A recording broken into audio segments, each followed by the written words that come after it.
He pasado mucho más tiempo del que quería en el hospital. Y he descuidado mi empresa, el legado de mi padre, no solo el mío, durante demasiado tiempo por jugar a ser superhéroe. Justine está equivocada. Está a punto de aprender que Roxxon y AIM están seriamente subcapitalizadas. Así que me venció en una pelea. Hay una primera vez para todo, y una última vez para todo. Dijo que esta no es otra guerra de armaduras. No sabe cuánta razón tiene en eso.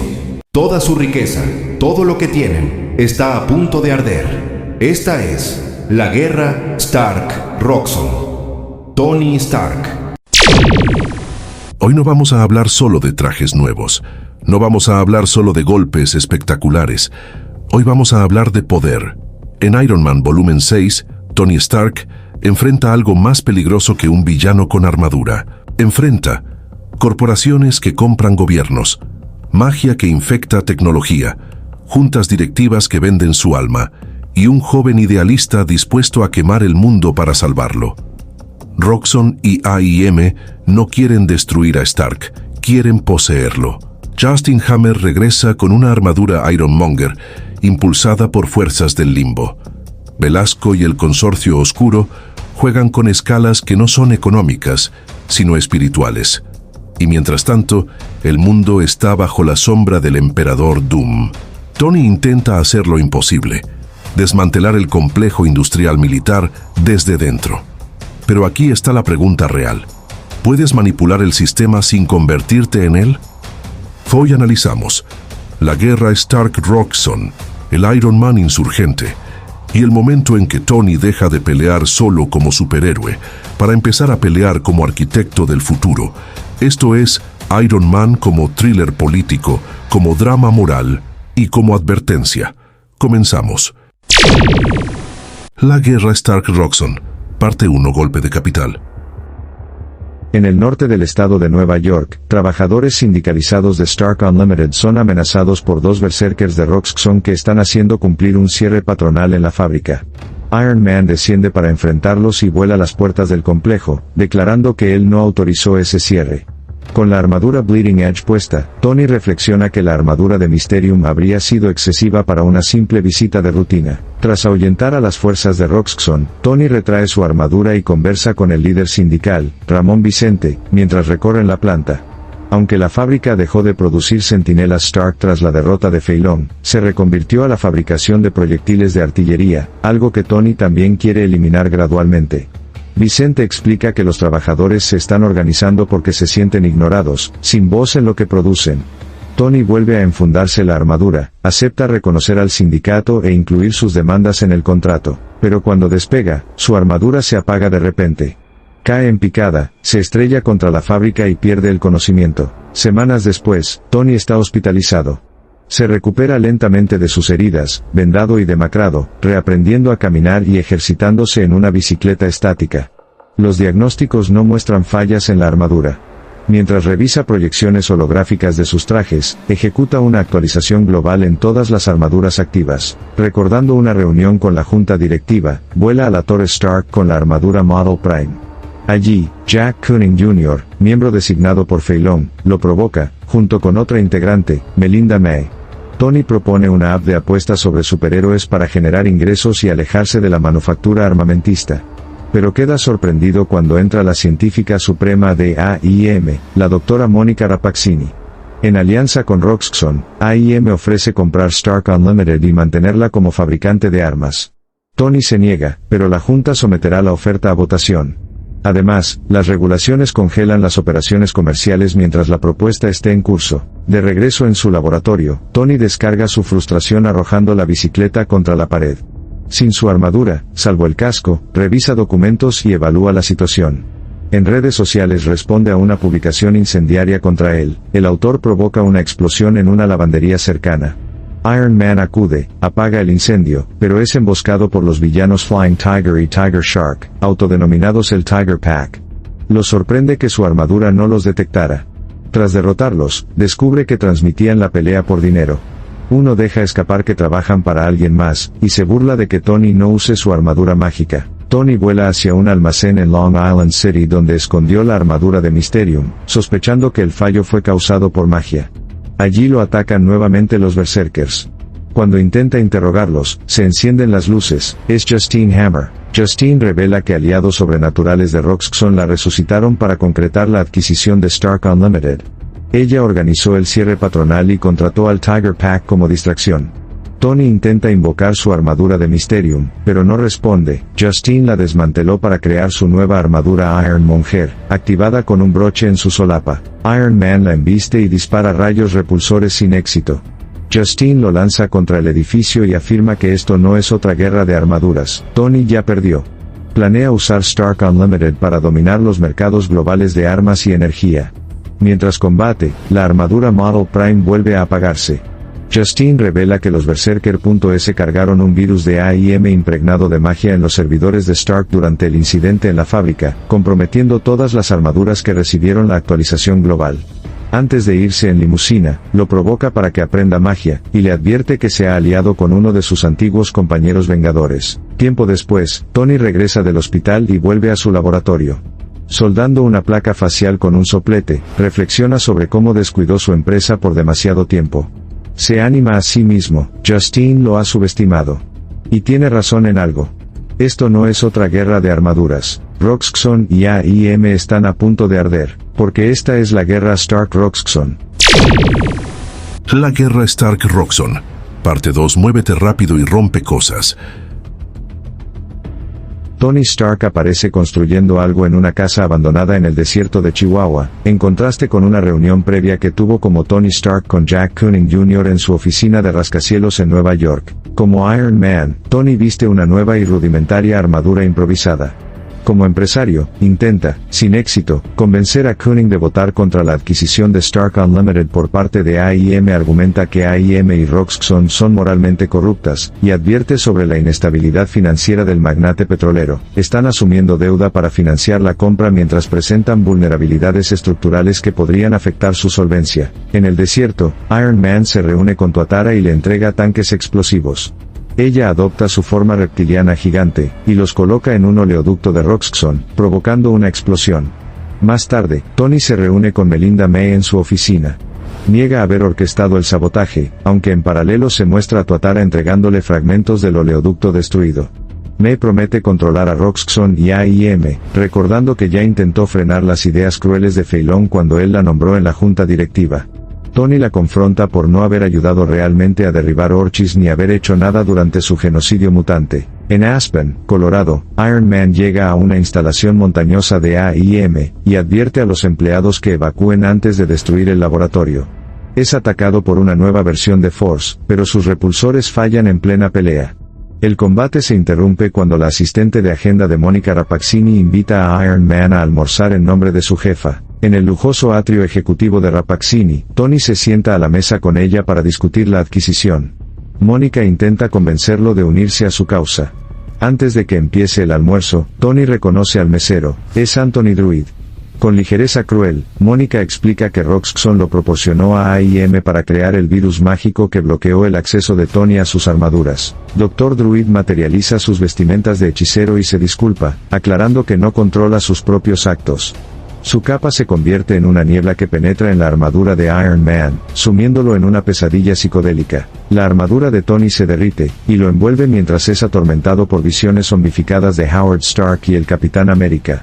Luego se encuentra atado a una silla, con la boca reemplazada por un cierre. Una visión de Emma Frost lo rodea, lo asfixia con un cinturón y, transformándose en diamante, golpea su casco. De pronto, Tony aparece años más joven frente a un espejo, con el casco de Iron Man y una botella de whisky delante. Una voz interior llena de odio propio lo atormenta. Su reflejo se transforma en una versión demoníaca de Iron Man que le ofrece la botella. Tony rechaza el ofrecimiento y se lanza contra su reflejo oscuro. Rompiendo el hechizo, despierta nuevamente en el atrio. Quedan solo 45 minutos antes de la votación de la Junta. La nueva Force irrumpe y lo ataca otra vez. Tony se cubre mientras Force se burla de él. Entonces, Iron Man desenfunda un arma creada a partir del acero retráctil del oleoducto de Roxxon, una espada masiva y extensible. La guerra Stark-Roxxon. Parte 3. Crimen organizado. Iron Man empuña su nueva espada para enfrentarse a Force en el laboratorio de AIM en Aspen. En paralelo, Justine Hammer celebra con la junta directiva de Stark Unlimited la inminente adquisición por parte de Roxxon. Tras desviar un disparo de Force hacia el techo y provocar su colapso, Tony vuela directo a la torre Stark y atraviesa la ventana de la sala de juntas para dar su último alegato. Conecta su armadura a una estación de carga y suplica que detengan la fusión, prometiendo derribar a Roxxon y AIM aunque no pueda impedir la compra. Sus palabras inquietan a algunos miembros, pero Justine toma la palabra final. Revela que Roxxon cuenta con un socio silencioso de un plano superior de existencia, la entidad que la devolvió de la muerte, y promete recompensas provenientes de esos seres a cambio de facilitar el lanzamiento de un producto revolucionario en el mercado mortal. Tony comprende que la mayoría ya decidió ignorar todas las señales de alarma y exige la votación. Solo él y Melinda May se oponen a la fusión. Cuando Tony se retira prometiendo acciones legales, Mónica Rapaccini exige que entregue su armadura, alegando que ahora pertenece a la compañía. En ese momento, Justine activa su armadura Iron Monger y atraviesa el techo. Iron Man la embiste y ambos combaten sobre Manhattan. Justine lo arroja contra Washington Square Park y le lanza un automóvil con pasajeros dentro. Tony lo salva en el aire, y responde con dos poderosos ataques potenciados por repulsores usando su espada. Logra derribarla canalizando un rayo a través de su armadura, pero la victoria es efímera. Dr. Druid aparece y abre un portal en nombre del socio silencioso de Roxxon, transportando a Iron Man, Iron Monger y la junta directiva al limbo.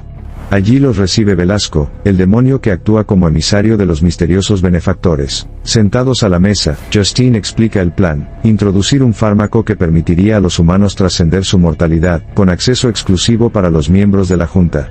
Melinda May intenta dispararle, pero Tony la detiene. No funcionará. La junta permanece fascinada por la oferta. Justine incluso invita a Tony a unirse a ellos. Tony toma asiento, pero señala un problema clave con la fusión: la escala. Argumenta que Roxxon y AIM han alcanzado un nivel de amenaza global que inevitablemente provocará la intervención de los Vengadores. Cuando Velasco se burla, Tony pide a Druid que consulte a los benefactores. Basándose en mercados de predicción y antecedentes financieros, Tony demuestra que Roxxon y AIM históricamente fracasan. Su expansión es insostenible. Esa revelación hace que los benefactores se retiren del acuerdo. Furioso, Velasco amenaza con reclamar las almas de los miembros de la junta. Tony se quita el casco y propone un trato: deben anular la fusión, renunciar y desprenderse de sus acciones en 60 segundos. A cambio, los benefactores pueden conservar el Mysterium que Justine le robó. Bajo presión, aceptan. Velasco advierte que las entidades desean mantener abierta la conversación, por lo que no eliminarán el malware mágico de la armadura de Tony. Además, imbuye el broche de Justine con parte de su magia característica. Tony le dice a Justine que, aunque tenía razón en que no podía resolver esto solo siendo Iron Man, subestimó a Tony Stark. Dr. Druid los devuelve a la torre Stark y envía a la junta a casa. Antes de marcharse, Justine deja su broche en manos de Tony, y le advierte que sacar a Stark Unlimited del negocio armamentista no será fácil. Se aleja con una última provocación: ahora tú eres el Iron Monger.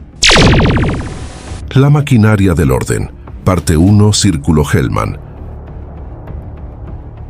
En Chicago, una furgoneta policial se detiene frente a un diner. Una milicia armada irrumpe y secuestra a todos los presentes. Javier Kane, que presencia el ataque por casualidad, intenta huir, pero uno de los agresores lo persigue.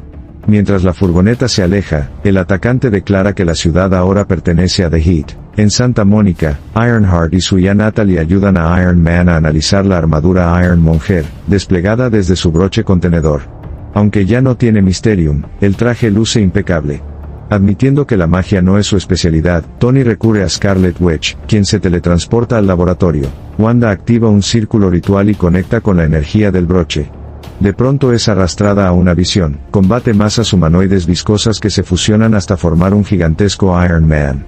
Al volver en sí, advierte que la magia contenida en el broche es mucho más peligrosa que cualquier cosa que Velasco pudiera controlar, y mucho más de lo que Tony puede manejar. Explica que el Mysterium estabilizaba el flujo de energía oscura del traje. Sin él, usar la armadura activaría su magia. Tony promete que no piensa ponérsela. Más tarde, mientras Tony y Riri cenan frente a una pantalla con diagnósticos en marcha, Riri tiene una idea decisiva: conectar el Iron Monger a los servidores de Stark para purgar la infección del gusano mágico. Wanda, tras revisar los datos enviados por Natalie, aprueba la estrategia por mensaje, comparándola con invertir la polaridad de imanes. Riri detecta que el sistema puede enlazarse con todas las instalaciones Stark excepto una, que exige credenciales de S.H.I.E.L.D. El dúo visita a Melinda May, quien explica que esa instalación fue creada por Tony como una vía rápida para integrar su tecnología en S.H.I.E.L.D. durante su etapa como director. Y alguien aún tiene acceso. En el sur de California, los tres vigilan el lugar y descubren una red logística dirigida por Carolyn Palamas, ex agente 33, ahora al frente de una empresa de seguridad privada tras la caída de S.H.I.E.L.D. May lidera el asalto mientras Iron Man e Ironheart brindan apoyo aéreo. Interrogada, Palamas no coopera, pero Riri obtiene información de los teléfonos de sus cómplices. La tecnología Stark está siendo enviada a un almacén en Chicago. Cuando Palamas afirma que usa la tecnología de vigilancia de Stark para salvar la ciudad, May la deja inconsciente. Rumbo a Chicago, Tony, Riri y May descubren que el almacén, Hellman Circle, una bodega abandonada de Stark Industries, fue comprado recientemente por The Heat. Lanzan un asalto directo. Iron Man abre paso con su espada. Riri localiza a Javier tras una cerca de alambre de púas. Antes de que puedan liberarlo, una figura los recibe al frente del edificio. Lucia Von Bardas, respaldada por un centinela Stark parcialmente desmantelado. La maquinaria del orden, parte 2. Destruyan las máquinas. Dentro de Hellman Circle, Iron Man, Ironheart y Melinda May, la caballería, se enfrentan a Lucia Von Bardas, quien está acompañada por un centinela Stark desactivado. Natalie detecta civiles de Chicago encarcelados tras cercas, la mayoría personas de color, y Riri corre a liberarlos, mientras Tony combate a Von Bardas y May contiene a los mercenarios de The Heat. Tony ataca con su espada de repulsores, pero Von Bardas ni se inmuta, presume mejoras que absorben energía repulsora antes de estrellarlo contra una pared. May recoge la espada caída para defenderse. Aún herido y resentido por golpes anteriores, Tony vuelve al aire y embiste a Von Bardas. Mientras tanto, Riri libera a Javier Keng, quien relata que fue secuestrado y brutalmente interrogado bajo acusaciones sin fundamento. Cuando llegan más mercenarios, los derriba y exige respuestas a uno de ellos. Von Bardas los financia para limpiar Chicago después de que Kingpin los expulsara de Nueva York. Von Bardas arremete contra Riri, jactándose de que S.H.I.E.L.D. la patrocinó antes de derrocarla. Tony recibe un disparo en lugar de Riri. May responde lanzando la espada y cortando el rostro de Von Bardas. Rodeados por The Heat, Tony recupera su arma y lanza una descarga masiva que los neutraliza. Furiosa, Von Bardas acusa a Tony de haber construido las herramientas que S.H.I.E.L.D. usó contra ella. Él replica que ya no fabrica armas. Ella lo corrige, no habla de armas, sino de herramientas, satélites, minería de datos, tecnología de vigilancia, que, según ella, Estados Unidos utilizó para socavar libertades. Y que ahora ella planea usar con dinero latveriano para gentrificar el West Side de Chicago. Riri propone sobrecargar sus sistemas. Potencia la espada de Tony, permitiéndole liberar toda la energía acumulada y destrozar a Von Bardas. Cuando el polvo se asienta, Tony ofrece a May regresar a la junta directiva. Ella rechaza el puesto y propone liderar la seguridad corporativa, creando alternativas para exmercenarios desplazados de S.H.I.E.L.D. Mientras Tony ayuda a liberar prisioneros, reflexiona sobre la responsabilidad de haber puesto su tecnología de vigilancia en el mercado. Pero la amenaza no ha terminado. Los ojos del centinela Stark inactivo se encienden. La voz de Von Bardas resuena desde el robot poseído. El trío evacúa el almacén mientras el centinela descontrolado arrasa el vecindario. Riri, usando partículas PIM sobrantes de un enfrentamiento previo, crece hasta tamaño gigante y pelea cuerpo a cuerpo contra la máquina. Luego la reduce a tamaño de bolsillo, terminando la batalla. Los vecinos celebran. Tony se dispone a destruir el almacén, pero Riri lo detiene. La comunidad debe decidir su destino. Natalie expulsa discos repulsores para fortalecer armas improvisadas, y Tony los carga con su espada, bautizada por Riri como Repulsor. Mientras Hellman Circle arde, Tony comprende algo importante. Salir del negocio de las armas es solo el primer paso, pero antes de cambiar el sistema, tiene que mejorar su armadura improvisada. The Insurgent Iron Man, parte 1, la libertad de otro hombre. En la desolada y nevada región de Dagestán, Tony Stark llega en automóvil a una aldea en ruinas para reunirse con el Frente Patriótico Latveriano, LPF, y su líder, el comandante Unyadi. Lo vitorean como aliado de una Latveria libre de Dr. Doom, ahora emperador del mundo, pero la tensión surge rápido. Yadi, frío y despiadado, se muestra decepcionado. Stark no trajo una armadura de Iron Man, solo un maletín. Tony le entrega credenciales para una billetera de criptomonedas sin límite de fondos. Yadi no queda impresionado. Lo conduce afuera, donde un rehén encapuchado está arrodillado frente a una cámara. Tras explicar que su alias proviene del libertador húngaro John Yadi, revela la identidad del cautivo, Viste Taru, ex miembro del LPF que desertó.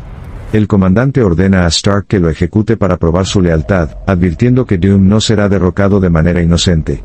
Tony se niega y exige conocer primero el plan del LPF. Dentro del refugio, Yadi expone su estrategia, desestabilizar el régimen de Doom armando aliados dentro del ejército latveriano con misiles Stark.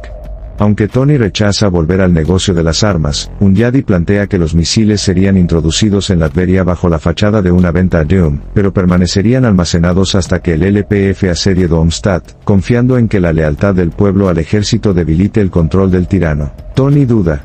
Pero una explosión atraviesa el muro del edificio. Ha llegado la Guardia Invernal para capturarlo en nombre del Emperador Doom. Antes de que Crimson Dynamo tome el maletín, Tony lo atrae magnéticamente con su reloj, y se enfunda una versión mejorada de su armadura improvisada. Empuñando la Repulsword, derriba a varios miembros de la Guardia Invernal, y lanza a Red Widow contra una pared con un rayo repulsor. Ursa Major intenta sujetarlo, pero Iron Man despega y lo neutraliza con una descarga eléctrica. Cuando Red Widow advierte a Yadi que no confía en Stark, recibe un disparo eléctrico de Black Widow. Sorprendido, Tony vuela hacia Natasha para huir. Ella le explica que intenta salvarlo de sí mismo y lo dirige hacia un Kinghead cercano. Con Crimson Dynamo y Vanguard persiguiéndolos, Tony le pide a Natasha que tome la Repulsword. En una maniobra arriesgada, Tony rescata a Taru en fuga mientras Natasha usa la espada para derribar a sus perseguidores. Ya a bordo del Kinghead, Natasha reprende a Tony por aliarse con terroristas y expresa su preocupación. Tony insiste, las probabilidades favorecen a Doom, y repetir que no será derrocado limpiamente. Reconoce las fallas del LPF, pero sostiene que son la única oposición viable en Latveria. Natasha le pide que confíe en los Vengadores. Tony acepta. Sin embargo, más tarde, ante la junta directiva en la Torre Stark, Tony deja a todos en shock. Stark Unlimited se convertirá en el proveedor exclusivo de armas del Emperador Doom. The Insurgent Iron Man, parte 2. Inclínate ante tu Doom. En la Bolsa de Valores de Nueva York, Iron Man anuncia ante una multitud eufórica que Stark Unlimited continuará fabricando armas para proteger al mundo bajo la sombra del reinado del Emperador Dr. Doom. Desde su maletín despliega la clásica armadura Silver Centurion y despega. Ya en la azotea de la Torre Stark, Melinda Me lo confronta por mantenerla al margen del anuncio. Tony se disculpa y le explica que usará la Silver Centurion fuera de sus operaciones en la costa oeste por un tiempo. Guarda la armadura y la invita al laboratorio. Necesita su ayuda. Allí, Me descubre un holograma del mapa de Latveria. Y la presencia inesperada de Viste Taru, a quien Tony presenta como consultor. Stark revela su plan, suministrar armas a Doom bajo apariencia de cooperación para que luego sean interceptadas por simpatizantes dentro del ejército latveriano alineados con el Frente Patriótico Latveriano, LPF. No necesita que el LPF gane, ni siquiera quiere eso, solo que debiliten el control de Doom. Como actuará a espaldas de los Vengadores, pide a May que sea su enlace con el LPF. Ella acepta. De pronto, Taru percibe la presencia de Doom. En la azotea aparece Victorious, envuelta en energía y furiosa. Desintegra el maletín de Tony y exige respuestas. Stark activa su armadura improvisada mejorada desde el reloj, bloqueando comunicaciones para ocultarlo de los Vengadores, y combate contra ella en el cielo. Taru intenta intervenir con magia sin éxito. Cuando Victorious presume estar impulsada por el poder cósmico, Tony libera toda la potencia de su armadura, comprendiendo que no necesita contenerse. Finalmente la reduce y la lleva a la azotea. Me le confisca su báculo antes de trasladarla a una sala de conferencias. En la enfermería, Victorious exige hablar con Stark.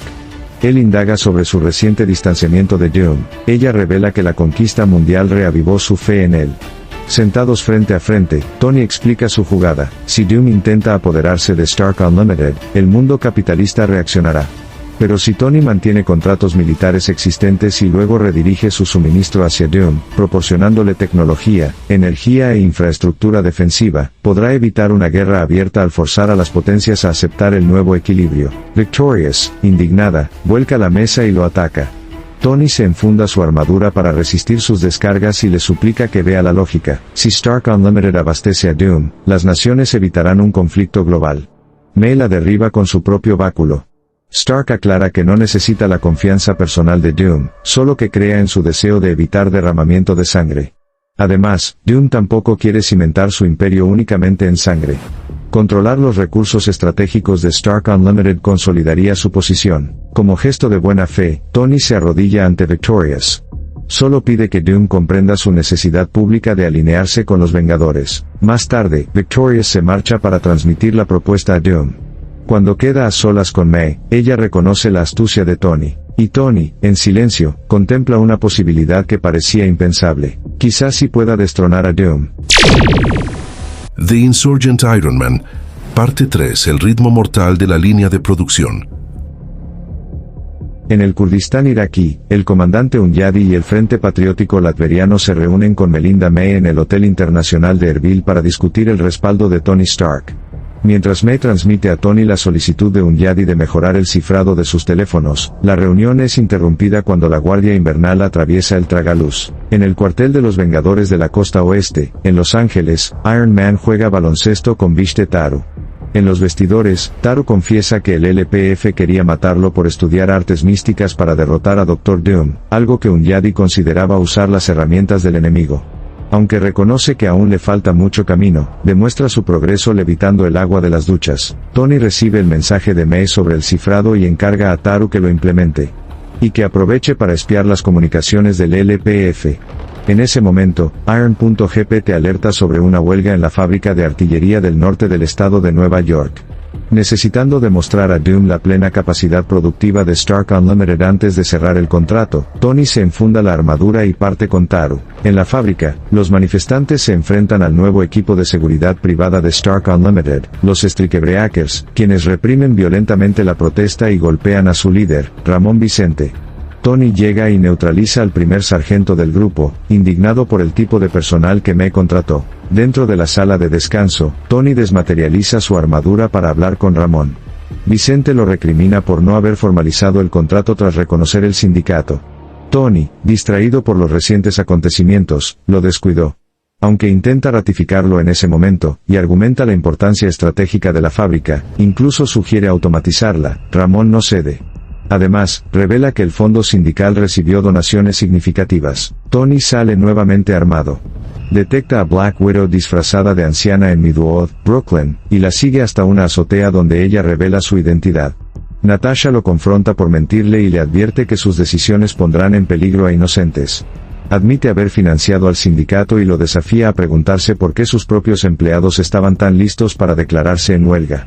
Se marcha advirtiendo que la próxima vez traerá a los Vengadores. De regreso en la sala de descanso, Vishte transmite la exigencia de Ramón, un asiento en la junta directiva de Stark Unlimited a cambio de reactivar operaciones. Tony se sorprende, pero responde ofreciendo 3 asientos. Ramón y Vishte quedan atónitos, pero aceptan el acuerdo. Mientras Iron Man y Taru vuelan lejos, Tony explica su razonamiento. No pueden liberar al mundo del dominio de Doom solo para restaurar el mismo statu quo que falló a personas como Ramón. Compartir el control es parte del cambio real. Entonces Iron.gp te alerta sobre un video de rescate de la Guardia Invernal. Tony redirige su vuelo hacia Irak. Vishte, en silencio, reflexiona. Tony Stark no solo está jugando a la política o a la guerra, está intentando rehacer el sistema desde dentro, y eso lo convierte en un blanco. Y en un verdadero héroe. The Insurgent Iron Man, parte 4. Competencia entre grandes potencias. En Manhattan, Iron Man deja a Vishte Taru en la Torre Stark para ir a rescatar a Melinda May de la Guardia Invernal. Mientras tanto, Vishte realiza un ritual para viajar al limbo y rendir tributo a Velasco. Un flashback revela su pasado. De niño, Vishte, confundido, se reúne con sus padres en un avión de Sincaria rumbo a Latveria. Le explican que su verdadero nombre es Artem y que son espías que regresan a su patria en un intercambio de prisioneros. Al aterrizar, los recibe Doctor Doom junto al ejército latveriano. Sus padres son escoltados por el entonces general Lokor, más tarde comandante Unyadi. Doom consuela al niño y le pregunta si su nombre es Artem. Cuando el chico acepta con dudas, Doom muestra desprecio. Un verdadero latveriano, dice, debe permanecer fiel a sí mismo. Vishte Taru es el único nombre que el niño alguna vez eligió para sí. En el Azerbaiyán actual, la Guardia Invernal mantiene a May cautiva en una casa segura. La Red Widow ha seducido políticamente a Unyadi hacia el lado ruso, y brindan por su posible alianza. May intenta sembrar dudas, señalando la superioridad tecnológica de Stark, pero la Red Widow promete el respaldo total de la Guardia Invernal. Desde una azotea cercana, la Black Widow y el Winter Soldier observan. Bucky embosca a Vanguard, mientras Natasha irrumpe por una ventana, y deja fuera de combate a Ursa Major. Disfrutando el enfrentamiento con su predecesora del Red Room, la Red Widow intercambia golpes con Natasha. Bucky atraviesa una puerta e impide que Dimitri Bukharin vista la armadura de Crimson Dynamo. La pelea se detiene cuando Unyadi recibe una llamada. Muestra imágenes de Latveria, explosiones devastan el país. La causa secreta, un teléfono infectado con una niebla negra que se propagó de forma imperceptible entre la población. El horror paraliza la sala. Ursa Major despierta y ataca, pero el Winter Soldier, ya con la armadura de Crimson Dynamo, lo noquea. La batalla continúa hasta que una explosión derriba a todos. The Insurgent Iron Man, parte 5. Hombres carismáticos del destino.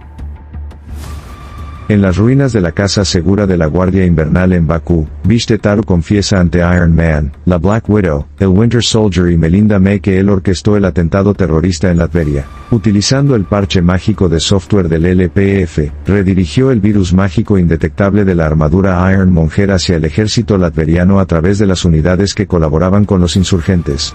El virus convirtió a sus objetivos en yesca viviente. Aunque lamenta la masacre y las víctimas civiles, insiste en que actuó para mantener las manos de Tony limpias, y le pide que se una a él contra el emperador Dr. Doom. Cuando el Winter Soldier intenta atacarlo, Taru derrite la armadura Crimson Dynamo. Tony, comprendiendo que influyó en la mentalidad de Vishte, aunque sin quererlo, le ruega que se rinda. Pero la situación escala cuando aparecen Velasco y Dr. Druid, transportándolos a todos al limbo. Allí, Velasco revela el pacto. Taru hizo un trato con sus patrocinadores, el Consorcio Oscuro. A cambio de poder, gobernaría Latveria para proporcionar la escala necesaria para inundar la tierra con su veneno de almas. Tony comprende que la masacre fue causada por ese veneno, que vacía el alma hasta que el cuerpo arde y se consume. Para el Consorcio, escala no significa mercado, sino activos reclamables. Taru vuelve a ofrecerle alianza a Tony. Iron Man responde disparándole con la Repulse Sword, arrojándolo a través de un portal a otro reino de limbo. Durante el combate, Taru aclara su verdadera intención, usó Latveria como jugada estratégica. Su plan es apropiarse del poder del Consorcio Oscuro, sumarlo al de Doom y utilizarlo para contener a las entidades del inframundo. Quiere instaurar un régimen provisional en Latveria y luego enfrentar la justicia, siempre que pueda seguir conjurando hechizos para mantener a raya al consorcio. Tony lo rechaza de plano.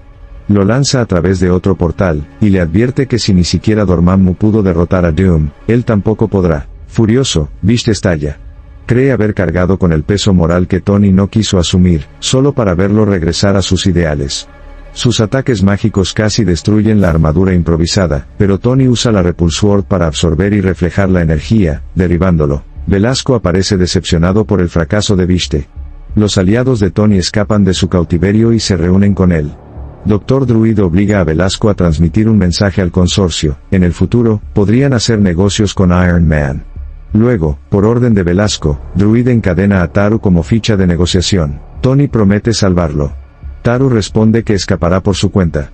Y regresará como el Iron Monger para vengarse. Velasco abre portales para que Tony y los demás regresen. De vuelta en la Torre Stark, Tony y May analizan la armería. Ella observa que la magia del Iron Monger consumió el malware que infectaba los trajes y propone extraerla para plantarla en los sistemas de Doom una vez firme con Stark Unlimited, rescatando la operación. Pero cuando Tony se comunica con Doom por proyector holográfico, Victor rechaza el trato. No confía en Iron Man y no quiere contaminar su régimen con restos del viejo orden. Corta la transmisión. Es un golpe duro. Ramón Vicente aparece con una propuesta distinta, una transición liderada por los trabajadores hacia manufactura carbono neutral, abandonando la contratación militar. Tony acepta de inmediato. Después, en la azotea, Tony se encuentra con Natasha. Se reconcilian y acuerdan enfrentar a Doom juntos. Ella señala la destrucción de su último traje. Tony le recuerda que aún conserva la armadura Silver Centurion. Y que el resto de su arsenal pronto será restaurado. La armadura improvisada puede estar perdida, pero la espada. Esa podría quedarse. Aquí está la lección cruda de esta parte. Viste creyó que el fin justificaba los medios. Tony intentó manipular el sistema sin mancharse. Ambos jugaron con fuego moral. Uno perdió su alma, el otro casi pierde la suya. Y ahora Tony tiene que decidir qué tipo de hombre quiere ser cuando vuelva a levantarse. El Iron Man insurgente. Parte 5. Hombres carismáticos del destino. En las ruinas del refugio seguro de la Guardia de Invierno en Bakú, Viste Taru revela a Iron Man, Black Widow, el Winter Soldier y Melinda May que él orquestó el ataque terrorista en Latveria. Utilizando el parche mágico de software del LPF, redirigió el virus mágico indetectable del Ironmonger hacia el ejército latveriano a través de sus unidades que trabajaban con los insurgentes, lo que convirtió a sus objetivos en yesca viviente. Aunque lamenta la masacre y las víctimas civiles, insiste en que actuó para mantener limpias las manos de Tony, instando a Stark a unirse a él contra el Emperador Doom. Cuando el Winter Soldier se abalanza sobre él, Taru derrite la armadura del Crimson Dynamo que lo cubre. Al darse cuenta de que moldeó la mentalidad de Viste, aunque sin quererlo, Tony le suplica que se rinda, pero cuando Taru se agita, Velasco y Dr. Druid llegan, teletransportando a todos al limbo. Allí, Velasco revela que Taru hizo un pacto con sus patrocinadores, el Dark Consortium, a cambio de poder, gobernaría Latveria para proporcionar la escala que necesitaban para inundar la tierra con su veneno del alma. Stark comprende que la masacre latveriana fue causada por este veneno, que vacía un alma hasta que su huésped se consume y arde. Para el consorcio, escala no significa el tamaño del mercado, sino los activos que pueden reclamar de él. Taru vuelve a instar a Tony a aliarse con él, pero Iron Man lo atraviesa con la Repulsor a través de un portal hacia uno de los reinos del limbo. Mientras intercambian golpes, Taru aclara que negoció Latveria como una jugada de apalancamiento. Su verdadero plan es usar el poder del Dark Consortium para usurpar el de Doom y combinarlos para repeler a los seres del inframundo. Asegura a Tony que quiere establecer un régimen de tutela en Latveria, y que está dispuesto a enfrentar la justicia siempre que pueda seguir conjurando los hechizos para mantener a raya al Dark Consortium. Iron Man rechaza la idea, enviando a Viste a través de otro portal, y advirtiéndole que si ni siquiera Dormammu pudo derrotar a Doom, Taru no tiene ninguna oportunidad. Enfurecido, Viste arremete, ofendido de haber asumido la carga de Tony solo para lo que percibe como un retroceso de Stark a sus ideales. Los estallidos mágicos de Viste casi destruyen la armadura improvisada, pero Tony usa la Repulsor para absorber y reflejar la energía de vuelta contra Taru, derribándolo. Al abrirse un portal, Velasco llega apresurado, decepcionado por el fracaso de Viste, mientras los aliados de Tony se liberan de una jaula y se reúnen a su lado. Dr. Druid hace que Velasco contacte al consorcio para entregarles un mensaje. Quieren hacer negocios con Iron Man en el futuro. Por orden de Velasco, Druid ata a Taru para usarlo como moneda de negociación en futuras negociaciones. Aunque Tony promete salvarlo, Taru escupe la promesa y jura escapar por su cuenta y ejecutar su venganza como Ironmonger.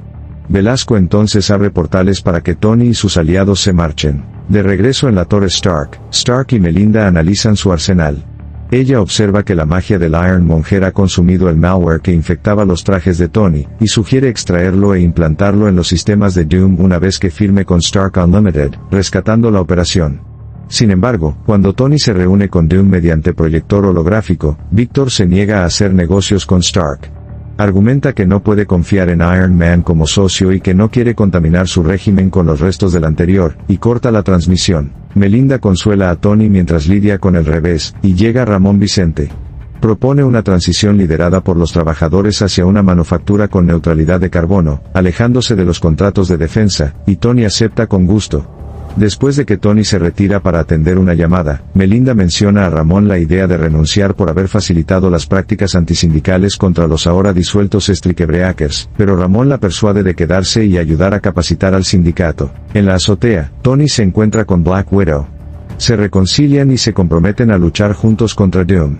Cuando Natasha señala la destrucción de su traje más reciente, Tony le recuerda que aún tiene la armadura Silver Centurion, y que el resto de su arsenal pronto será restaurado. Sonríe al pensar que, aunque la armadura improvisada podría haberse perdido, está considerando conservar la espada. Tony Stark creyó que podía jugar ajedrez con demonios. Viste creyó que podía sacrificar miles para salvar millones. Uno casi pierde su empresa, el otro perdió su alma. Y al final, ni la magia, ni la política, ni la guerra definieron esta historia. La definió una decisión. ¿Sigues vendiendo armas? ¿O reconstruyes el mundo aunque eso te cueste todo? Tony eligió cambiar el sistema, pero ahora tiene enemigos en el limbo, en Latveria y dentro de su propia industria. La guerra Stark-Roxxon terminó, pero el verdadero conflicto apenas comienza. Porque si algo nos enseñó esta etapa es esto: Iron Man no es el traje, es el hombre que decide levantarse, aunque el mundo arda. Nos escuchamos en el próximo episodio.